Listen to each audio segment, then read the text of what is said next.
Dalam seri ke-256 ini didukung oleh para pemain Edi Juni sebagai Nambi, Christian Toro sebagai orang desa, Idris Apandi sebagai Ramapati, Heri Stiono sebagai Diah Sang Ramawijaya, Marta sebagai Kertabaya, Narto Bantul sebagai Arda Raja, dan Asdi Suhastra pembawa cerita. Selamat menikmati.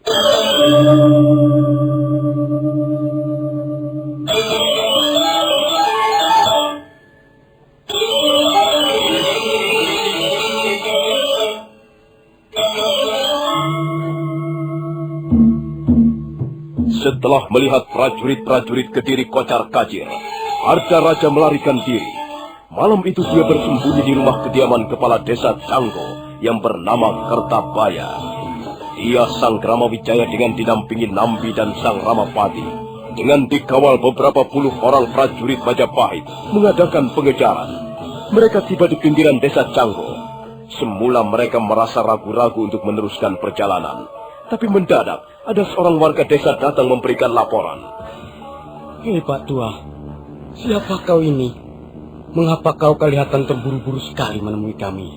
Ampun Gusti, hamba adalah warga desa Canggo Gusti.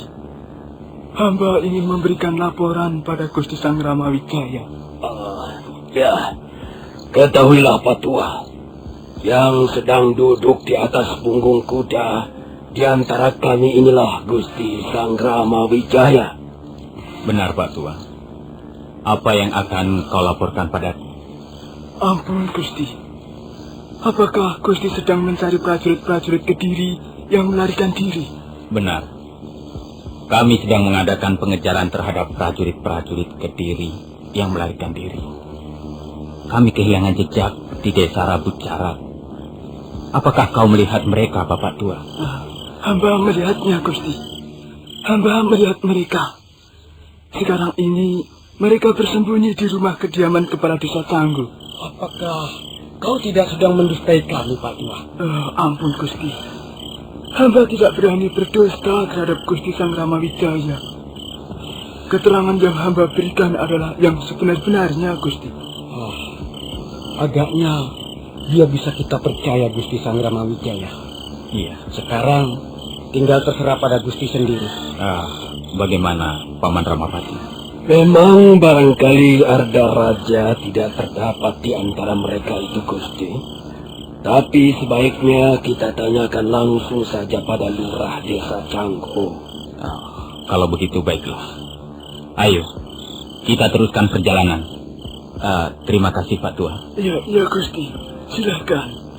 Hamba kira sekarang ini mereka masih berada di rumah kepala desa Canggo. Hamba kira mereka belum pergi, Gusti.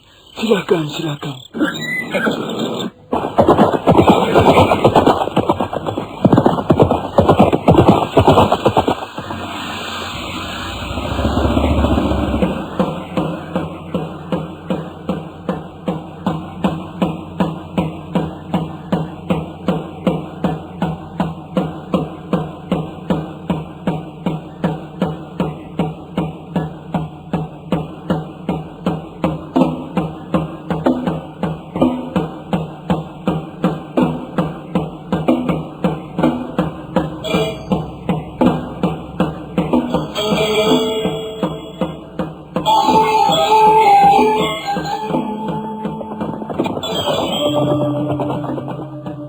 Rombongan Diah Sang Ramawijaya segera berkuda meneruskan perjalanannya ke desa Canggo. Mereka berkuda di atas jalanan berbatu. Malam sangat lengang, tak seorang pun berani membuka pintu ataupun daun jendela. Mereka semua tahu apa yang tengah melanda kota Kediri. Mereka tahu bahwa pertempuran sengit baru saja berlangsung hari ini.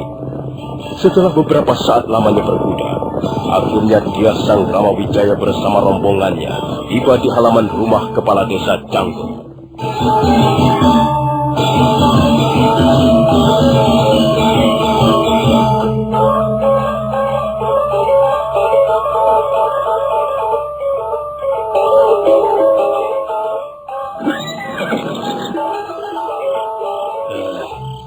Kami ingin bertemu dengan kepala desa Canggo. Iya, hambalah kepala desa Canggo, Gusti. Jadi kaulah kepala desa Canggo. Siapa namamu? Nama hamba Kertabaya. Ketahuilah Kertabaya. Iya.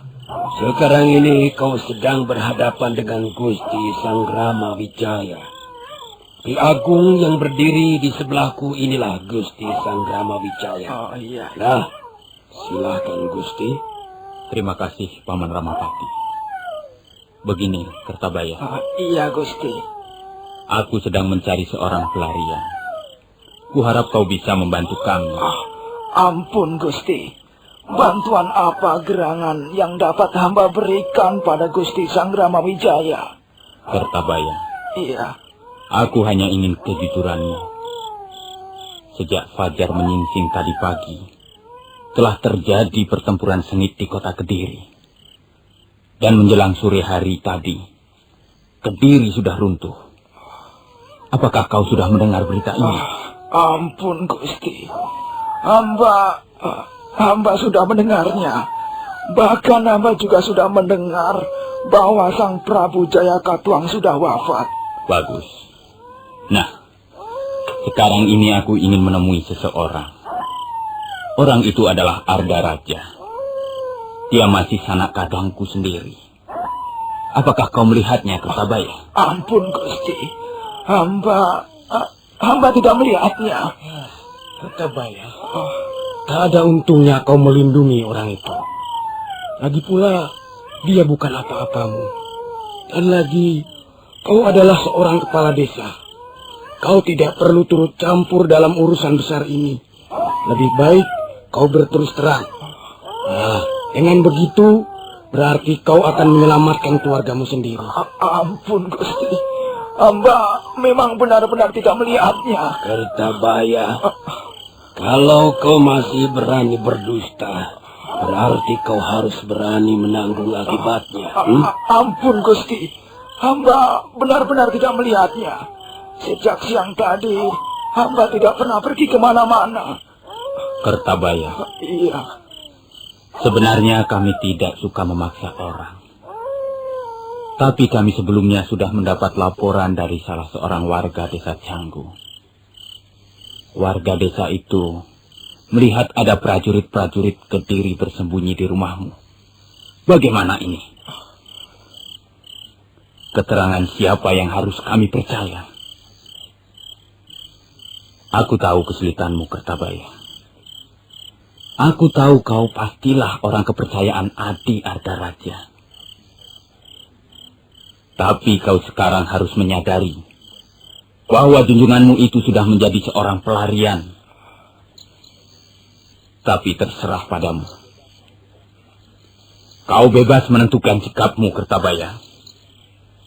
Hanya saja, kalau kau mau menuruti nasihatku, sebaiknya kau serahkan Adi Arda Raja pada kami.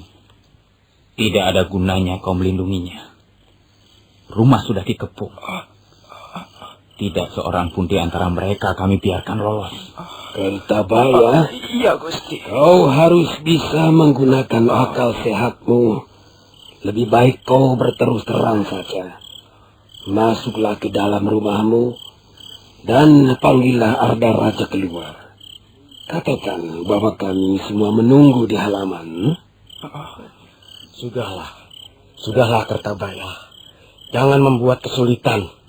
Sebab kalau sampai rumahmu kami geledah dan kami menemukan mereka berada di dalam, itu artinya kau bisa ditangkap sebagai penjahat. Sebab kau telah berani melindungi seorang pelarian. Ampun, Gusti. Ampun. Baiklah. Memang Gusti Arda Raja bersembunyi di rumah hamba, Gusti. Bagus. Jadi benar keterangan warga desa Canggu itu. Benar, Gusti.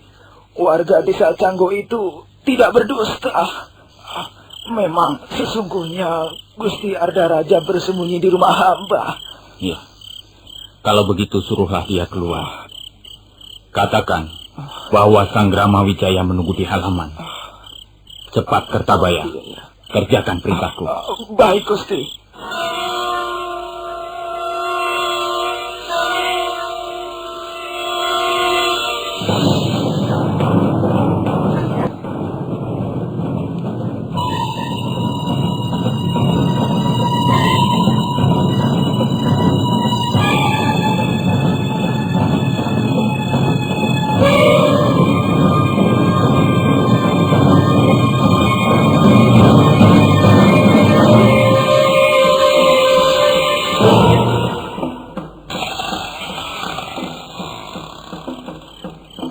Ada apa, Kertabaya?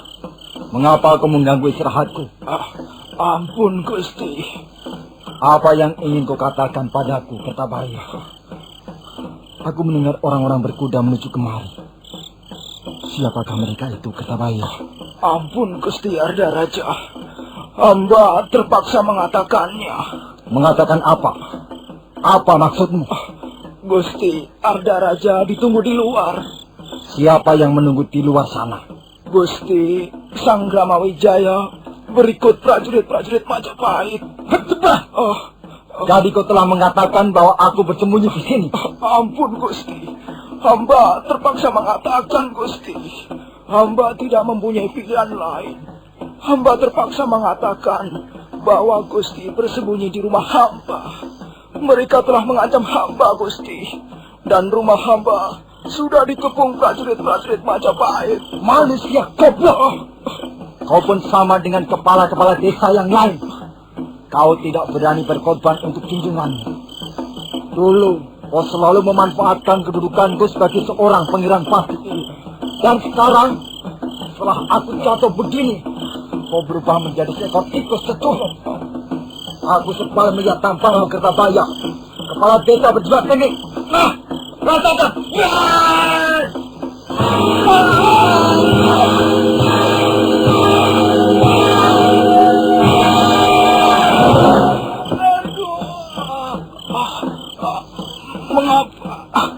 Mengapa Gusti membunuh hamba? Untuk apa seorang kepala desa seperti kau ini diberi hidup? Sudah sepantasnya kau mampus. Salahmu sendiri, Kertabaya. Mengapa kau tidak berani berkorban untuk ratu Gustimu? Arda Raja menyepak kepala Kertabaya, kemudian melangkahi mayat kepala desa Cangko itu. Dan sambil masih menghunus kerisnya, Putra Jaya Katuang itu segera melompat ke halaman.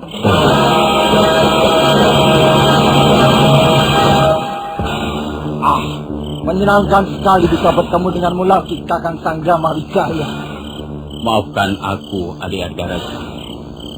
Aku terpaksa mencarimu. Bagus, bagus. Sekarang ini kau tidak perlu mencari dariku lagi, Kakak. Kau sudah menemukan aku. Lalu apa yang akan kau lakukan, Kakang Wijaya? Bukankah sudah cukup jelas apa yang akan kulakukan, Adik Arda Raja?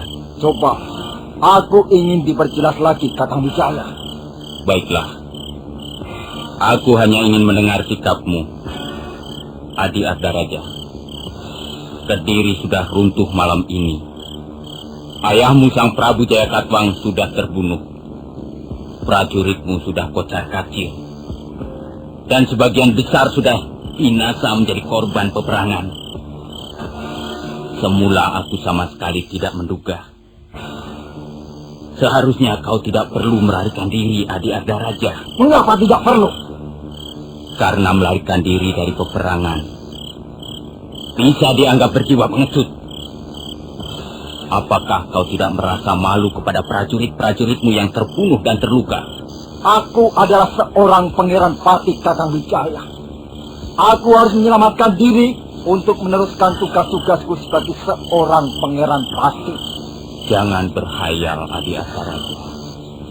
Tak ada tugas-tugas yang harus kau kerjakan sekarang ini, selain menyerah dan mengakui semua kesalahanmu. Wah! Kau sombong, Kakang Wijaya. Sudah sejak semula aku tahu bahwa kau adalah orang yang paling sombong jika sedang berada di atas angin. Itulah sebabnya aku tidak pernah menyukaimu, Kakang. Tapi kecurigaanku selama ini selalu mendapat tantangan keras dari Ayahanda Prabu. Aku menyesal sekali mengapa Ayahanda Prabu sampai mengampunimu. Bahkan kemudian memberimu tempat tinggal di hutan tarik yang kau sebut sebagai Majapahit itu. Ini merupakan kesalahan besar dari Prabu Jaya Katuang. Dan kesalahan ini harus ditebus dengan runtuhnya Kediri. Dan sebenarnya kau pun seorang laki-laki berjiwa pengecut, Kakang Wijaya. Terserah. Apa yang akan kau katakan terhadap diriku, Adik Arda Raja. Tetapi Satu hal yang perlu kau sadari sekarang ini ialah bahwa keadaanmu sudah sangat menyedihkan. Wah! Sekalipun aku kalah perang Kakang Wijaya, tapi aku masih mempunyai jiwa satria Kakang Wijaya. Sedangkan kau menang perang berkat bantuan tentara asing. Kau benar-benar manusia licik. Memanfaatkan tentara asing itu untuk menyerbu Kediri. Dengar Kakang Sangrama Wijaya. Tanpa bantuan tentara asing itu, Majapahit hanyalah seekor kecoak bagi kebesaran Kediri. Adi Ardaraja, aku tidak bisa berpanjang lebar berbicara denganmu. Lagi pula saat sekarang ini bukan saatnya untuk berbincang-bincang. Sekarang, tentukanlah keputusanmu. Menyerah atau berhadapan dengan prajurit-prajurit Majapahit. Tidak ada ceritanya Ardaraja menyerah pada Sangrama Wijaya. Secepat kilat Ardaraja menyerbu ke arah Dia Sangrama Wijaya yang berdiri kurang lebih 3 depa jauhnya. Ujung kerisnya yang masih basah oleh darah Kertapaya segera menghunjam ke dada Dia Sangrama Wijaya. Tapi Ardaraja menjadi terperanjat. Ternyata Dia Sangrama Wijaya tidak mempan senjata tajam. Hal itu karena Dia Sangrama Wijaya menggunakan baju sirah pemberian Dyah Lembudal almarhum ayahandanya. Pada saat berikutnya, Nambi segera memberikan isyarat pada prajurit-prajurit Majapahit yang berdiri di sekelilingnya. Serentak prajurit-prajurit Majapahit mencabut senjatanya masing-masing. Dan pada saat berikutnya, mereka menghambur ke arah Ardaraja.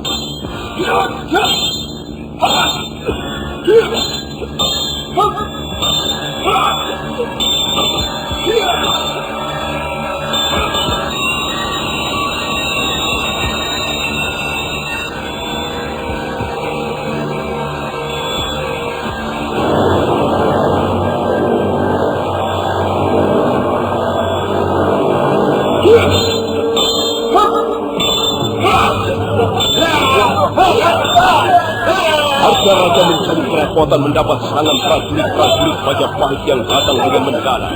Dia berusaha mempertahankan dirinya dengan keris yang masih tergenggam di tangannya. Suatu saat dia merasa terkejut. Dia Sangrama Wijaya segera memberikan isyarat pada Nambi. Sambil menghunus pedangnya, Nambi melompat ke depan. Dan pada saat berikutnya, pedang Nambi berkelebat di udara. Dan Ardaraja memuntahkan darah segar dari perutnya yang berluka.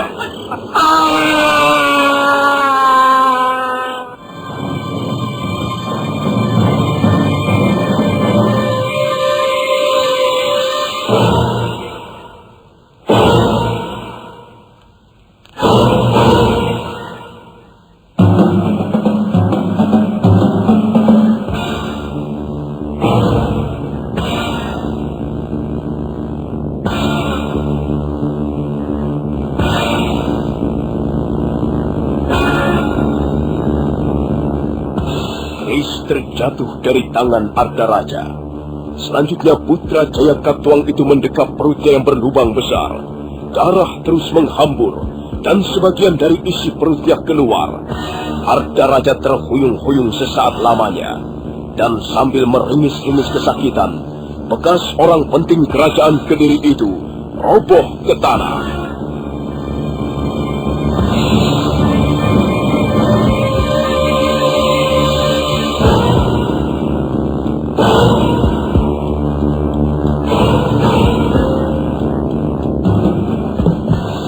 Sudahlah Paman Nambi, agaknya nasib Adi Ardaraja berakhir sampai malam ini. Nah, kita sudah menyelesaikan tugas-tugas kita dengan baik. Sekarang marilah kita kembali ke kota Kediri. Sampai jumpa.